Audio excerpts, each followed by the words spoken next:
Ang khoroksa sela. Umur ani 25 sal. 5 salni umur wono ang puila kalaikha. Ang ano kamani nugui ma logi no khasigi phaikha. Khasingmani yagulo khosa tutui saka ano. Tut chelarokka da kabba hinai. 7 salni umur wo papani bangra sakao kaoi asugui manai sanka. O thungjangnai manai nango ang jesakai phano hinai.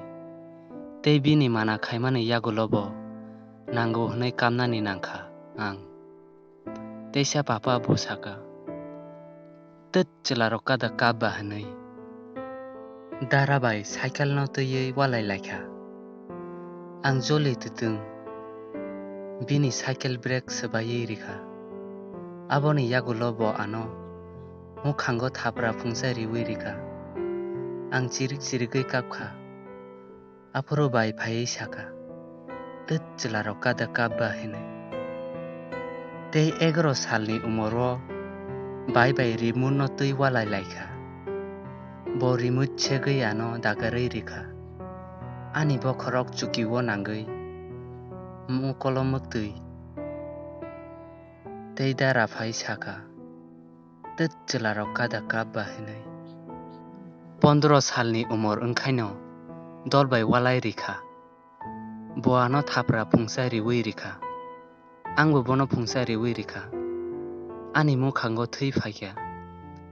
Tei mokolo bo muktui ongkhor tongkha. Tei dolrok munui tutui ano saka. Tut chelarokka da kabba hinai. 16 salni umur wo ang puila khoroksa bwrwino chajakha. 19 jorao bono ani swnamnani chaitokha. 20 wo bo ani wngkha. 21 wo ano yakar thangkha bo tei kubuni bagui. Belai kom umur wono bebak no siniwi rikha. Hamjangma bumtui tei chungno borok tamo swnamri. Kamnani naikhai bo borok rok salaio. Tut chelarokka da kabba hinai.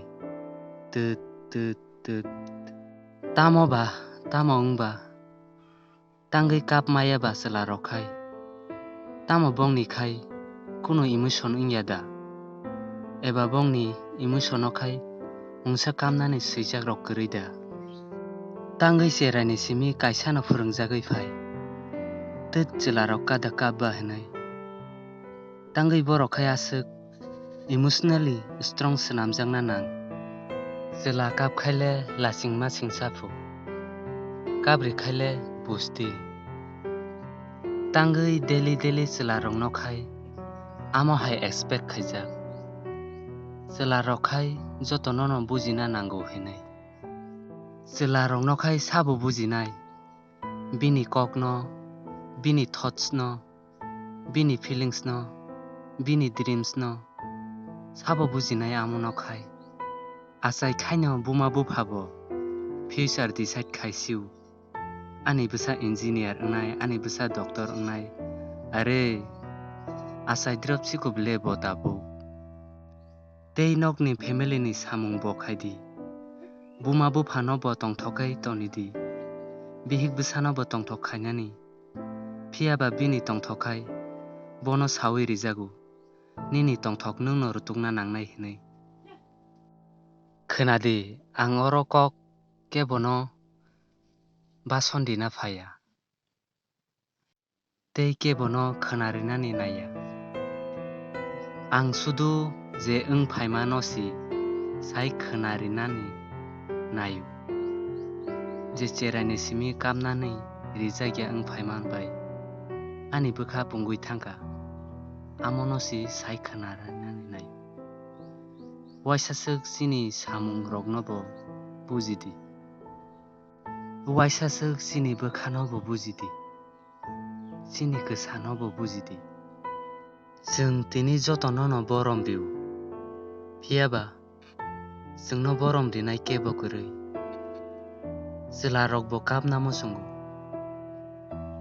Bas wngkha tei kuno saliya aswkno sanani.